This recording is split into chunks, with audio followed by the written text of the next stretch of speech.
लाभ दिव्य धारा के कार्यक्रम में आप सबका स्वागत है। आज हम चर्चा करेंगे गुरु और शनि। कहते कि फकीर की माया। गुरु और शनि जिस जातक की जन्म कुंडली में प्रथम भाव यानी कि खाना नंबर 1 लगन पे होगा, ऐसा जातक जीवन में धन की कमी होती है। ऐसे जातक को उसके पास धन नहीं होता, क्योंकि फकीर की माया बोली गई है।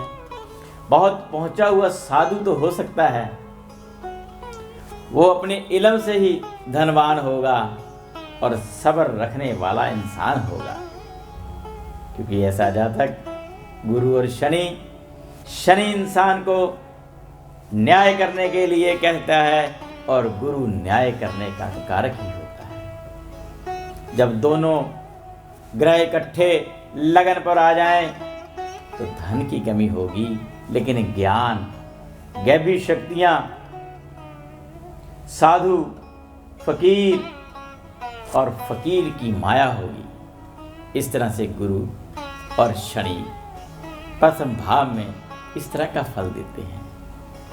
लेकिन फिर भी धन पाने के लिए ऐसे जातक को अगर लोक भलाई के काम करे,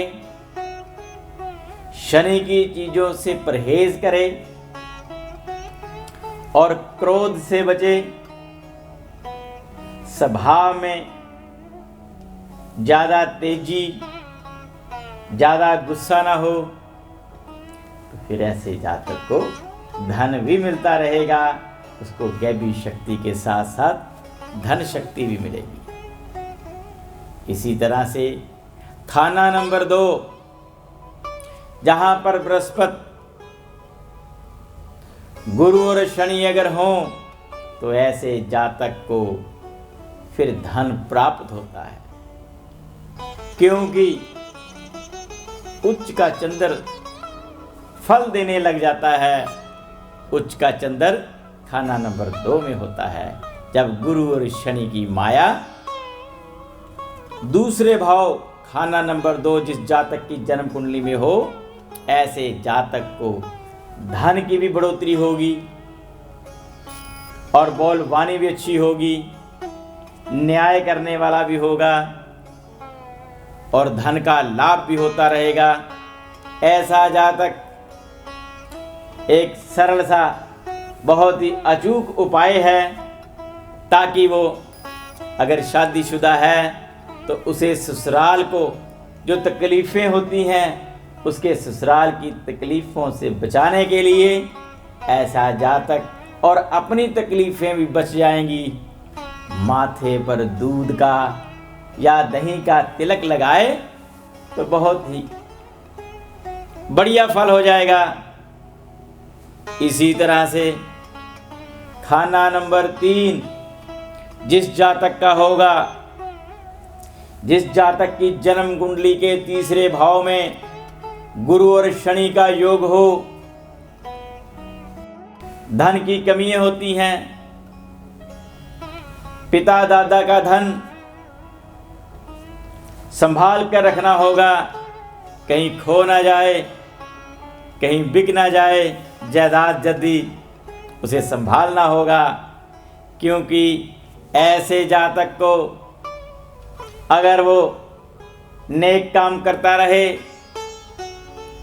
छोटी छोटी कंजकों को हलवे का भोजन देता रहे, सूजी का हलवा बांटता रहे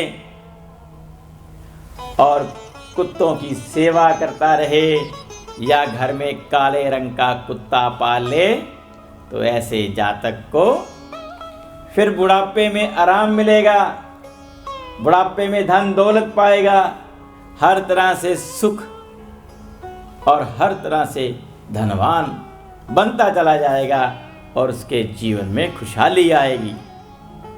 खुशहाली आने से जीवन बढ़िया होगा।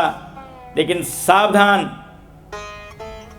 आपको मैं सावधान कर रहा हूं कि बृहस्पति और शनि जिस जातक की जन्म कुंडली में तीसरे भाव में हो, ऐसा जातक दक्षिण के मकान में या पूरब के मकान से परहेज करे।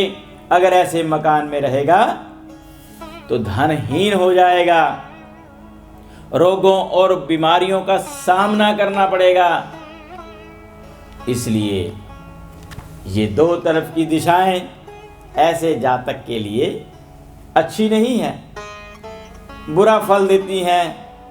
इससे बचने के लिए उत्तर की दिशा, पश्चिम की दिशा में ऐसे मकान में रहे, ऐसे मकान बनाकर रहे और पूरब के मकान से परहेज रखे और दक्षिण के मकान से परहेज रखे। अगर कहीं उसके पास, अगर वो ऐसा मकान में ही रह रहा है, उसके पास अभी और मकान बनाने के लिए, बदलने के लिए समर्था नहीं है, तो फिर वो घर में काला कुत्ता पाल ले। अगर वो भी नहीं पाल सकता तो आपको बहुत ही अचूक और सरल उपाय बता रहा हूं। मिट्टी के 3 कुत्ते, मिट्टी के खिलौने छोटे छोटे काले रंग के अपने घर में रखे, लेकिन 3 होने चाहिए। तो इससे भी उसका जीवन में जो धन की कमी है वो ठीक होनी शुरू हो जाएगी। फिर धन की बढ़ोतरी होगी, कारोबार की बढ़ोतरी होगी। लेकिन ऐसे जातक को एक चीज से बच के रहना चाहिए, कभी गुरुओं का अपमान, कभी जिनके पास कहा गया कि जिस थाली में खाया उसी में छेद करने वाला होता है, इन चीजों से बचना, निंदा चुगली से बचना, उनकी पीठ के पीछे बुराई करना, ये सबसे बड़ा ही अपशकुन होगा उसके लिए। वह जीवन में बहुत से दुख पाता है, क्योंकि खाना नंबर 3 शनि जब होगा तो 5वें भाव को देखता है पूर्ण दृष्टि से, तो औलाद से सुख से वंचित हो जाता है। कभी भी अपने गुरुओं का अपमान ना करे। गुरु साथ बैठा है, अगर ना भी साथ बैठे तो भी बुरा फल हो जाएगा। इससे लिए समय का अभाव है और मैं अपनी वाणी को विराम देता हूँ। कल सुबह इसी समय इसी चैनल पर फिर मुलाकात होगी। तब तक के लिए नमस्कार।